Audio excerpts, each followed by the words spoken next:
Everyone, আমি সুস্মিতা। আজকের একটি নতুন ব্লগে সবাইকে অনেক স্বাগত। যে যেখান থেকে দেখছো, আশা করছি প্রত্যেককে খুব ভালো আছো, সুস্থ আছো। আমরাও কিন্তু বেশ ভালোই আছি। আর এই তো আজকের ব্লগটা একদম সকাল থেকেই শুরু করেছি। তো আজ হচ্ছে রবিবার। সকালে ঘুম থেকে না অনেক তাড়াতাড়ি উঠে পড়েছি, ওই 7টা 10 কি 15 মতো বাজে। তো উঠে আগে ঘরের দরজাটা খুলে দিয়েছি আর এখন চলে এসেছি একটু ফ্রেশ হতে। ওই বললাম না, এখন কদিন ধরে বেশ মুখে ব্রণ বেরোচ্ছে, ওই জন্য রাত্রে ঘুমোতে যাওয়ার আগে আর সকালে ঘুম থেকে উঠে আগে একটু না ফেস ওয়াশ দিয়ে মুখটা ধুয়ে নিই। দেখছি এখন বেশ একটু ফ্রেশ লাগছে আর মুখে ব্রণ বেরোনো একটু কমে গেছে আর কি। তারপরে যদি একটু টোনার বা গোলাপ জল লাগিয়ে নিই না, আমার বেশ ভালো লাগে আর কি। আর এই তো এখন সকালবেলা কাজকর্ম সব শুরু করে দিয়েছি। তো গতকালকে আমি বার্গার বানিয়েছিলাম, অল্প একটু আলু বেঁচে গেছিলো, তো ওটা রেখে দিয়েছিলাম ফ্রিজে, এখন বের করে দিলাম। তো ভেবেছি আজকে কিছু বানাবো। আর কালকে তো শনিবার ছিল, ও না অফিস থেকে ওই 4:30 5টা নাগাদ চলে এসেছিলো। তো তাই জামা কাপড়গুলো সব আমি ধুয়ে দিয়েছিলাম ওয়াশিং মেশিনে। তো রাত্রে মিলিয়ে রেখেছিলাম, তারপর কি মনে হলো তুলে দিয়েছি। ওই যে বললাম না, মা ঠাকুমারা বলে থাকেন মিলিয়ে রাখতে নেই রাত্রেবেলা। তো গতবার মিলিয়ে রেখেছিলাম বলে কেমন একটা লাগছিল, তাই এবার আমি আর রাখিনি আর কি, রাত্রেবেলা তুলে দিয়েছিলাম। তো সকালবেলা উঠে আবার যথারীতি সেগুলোকে মিলে দিয়েছি। আর এই তো এখন এসছি ব্রেকফাস্ট বানাতে। আর আজকে ভেবেছি একটু মুড়ি খাবো। তো গতকালকে আগে ফিক্স করে রেখেছিলাম, অনেক কিছু রয়েছে আজকে মুড়ি খাওয়ার জন্য।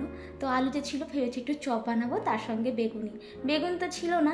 গতকালকে বিকেলে একটু ওয়াক করতে বেরিয়েছিলাম, তো আন্টি দোকানে ঢুকে দেখি ওখানে একটা বেশ বড় বেগুনের প্যাকেট একটাই ছিল, আর একটু কম দামও পাচ্ছিলাম, ওই 190 ইয়েনে এরকম বড় বড় 5টা বেগুন আর কি।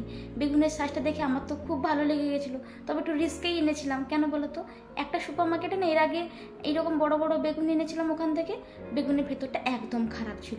এবার তো বেশ সুন্দর ছিল, আর পাতলা পাতলা করেও কেটে নিয়েছি। তো সবার প্রথমে একটু চাই বসে দেবো। আর ও না এখনো ঘুম থেকে কিন্তু ওঠেনি, ওকে চাটা বসিয়ে দিয়ে ওকে ডেকে দিয়ে এলাম। আর যত বাসনপত্র ছিল এখন জায়গার মতো রেখে দিচ্ছি আর কি, দিয়ে তারপরে মুড়ির যোগাযন্ত্র শুরু করব। আর এই মুড়ি খাওয়া নিয়ে গতকাল রাত্রে হাজব্যান্ডের সঙ্গে আমার বেট লেগেছে। কেন বলো তো, অ্যাকচুয়ালি রবিবার হলে না আমি একটু দেরি করে ঘুমটা ভাঙে আর কি, ইচ্ছে করে না উঠতে। তো যতক্ষণে উঠি ততক্ষণে মনে হয় না যে হেভি কিছু খাওয়া দাওয়া করি, শুধু চা বিস্কিটে খেয়ে নিই আর কি। তো সেই জন্য ও বলছে তুমি কিন্তু উঠতেই পারবে না, কিন্তু আমি বলি না, আমি অবশ্যই উঠবো, উঠে আগে ব্রেকফাস্ট তৈরি করে তোমাকে ডাকবো। তো সেটাই আমি জিতে গেছি, ওটাই ওকে বলছিলাম, দেখো আজকে কিন্তু করে ফেলেছি আমি। তো ও তো ঘুম থেকে উঠে গেছে, এখন বিছানা গোছাতে চলে এসেছি। তো এখানে একটা কমেন্ট পড়তে চাই, যে বন্দনা দেব দিদিভাই কমেন্টে বলছি দিদিভাই তুমি সবসময় সাদা বেডশিট বিছানায় পাতো, কিন্তু কেন অন্য কোনো কালার পাতো না কেন? আচ্ছা, কেন পাতি না, অ্যাকচুয়ালি আমরা যখন ইন্ডিয়া থেকে এখানে এসেছিলাম, আমাদেরকে ঘরের যাবতীয় জিনিসপত্রের সঙ্গে এই 2 সেট হোয়াইট কালারের বেডশিটও দিয়েছিল। তো সেই জন্যই আমি এই দুটো বেডশিটকে চেঞ্জ করেই প্রতিনিয়ত পাতাই। তবে যখন এসেছিলাম ইন্ডিয়া থেকে, তখন 1 সেট বেডশিট আমি নিয়ে এসেছিলাম। অ্যাকচুয়ালি এত জিনিসপত্র এসেছিলো, তো একটাই আনতে পেরেছি। তবে যখনই কোনো অনুষ্ঠান থাকে বা কোনো কিছু থাকে বাড়িতে, তখন কিন্তু ওই ইন্ডিয়া থেকে আনা বেডশিটটাই পাতিয়ে রাখি।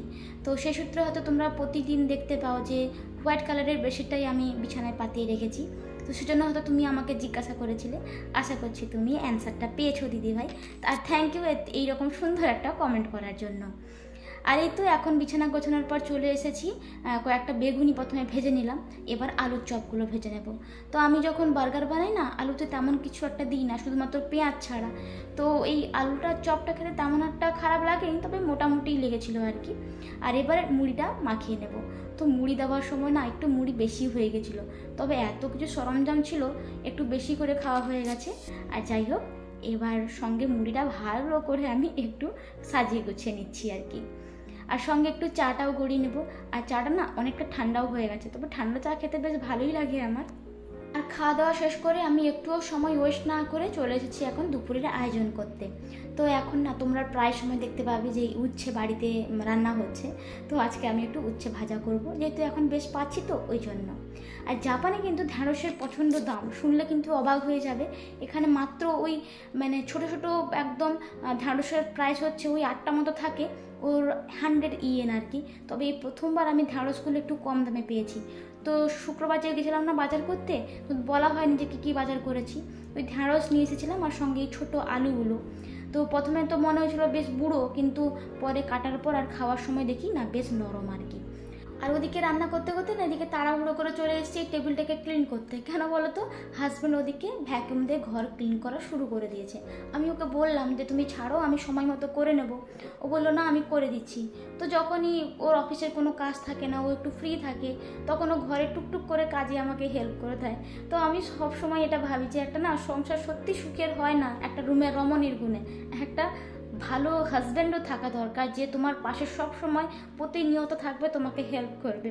আর এদিকে ও কী করেছে দেখো, আমি কোস্টারগুলোকে ধুই যখন মিলতে আসি, দেখছি ও যত ঘরের পাপোশগুলো ছিল, ডোরম্যাটগুলো, সেগুলো ও সুন্দর করে এইভাবে রোদে একটু মিলিয়ে রেখেছে আর কি।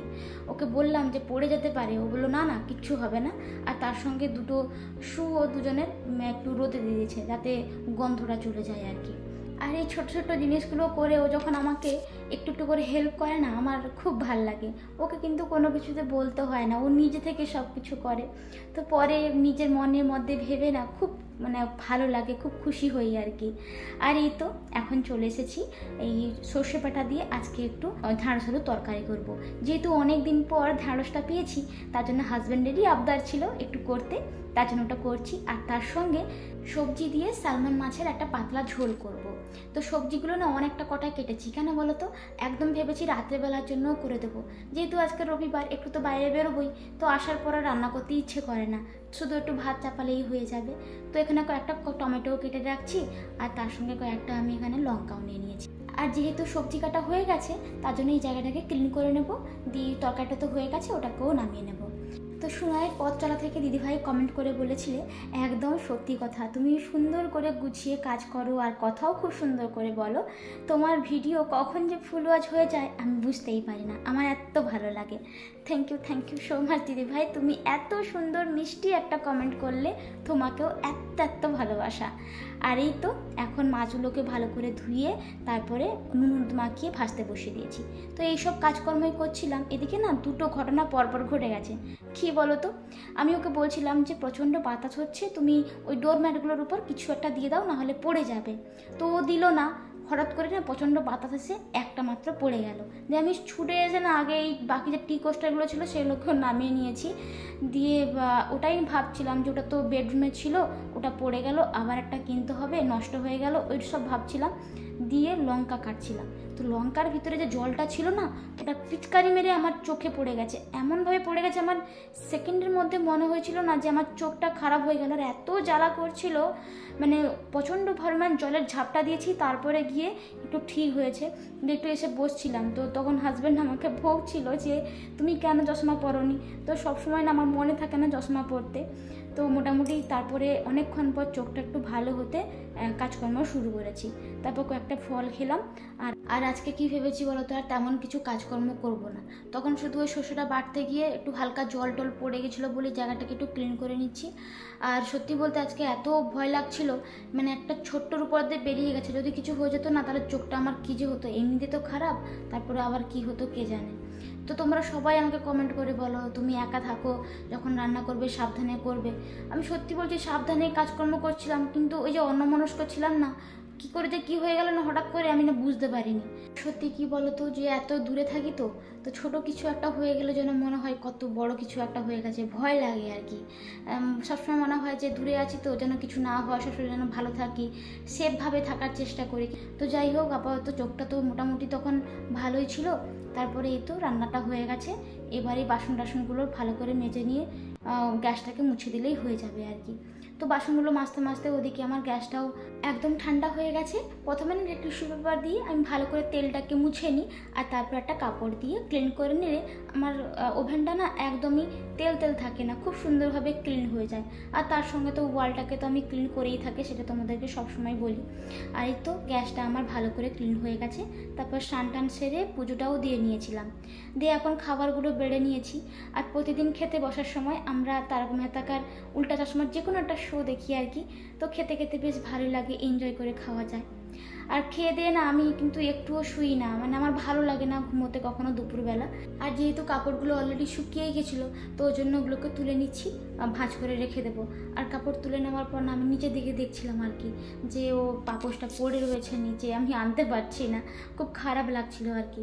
আর এদিকে কাপড়গুলো ভালো করে ভাঁজ করে জায়গা মতো রেখে নিয়েছি, আর বাইরে গিয়ে এবার একটু দাঁড়াবো আর কি। তো যাই হোক, চলো ভিডিওটা আমি এখানেই শেষ করছি। তো কেমন লাগলো অবশ্যই কমেন্ট করে জানিও। Bye bye.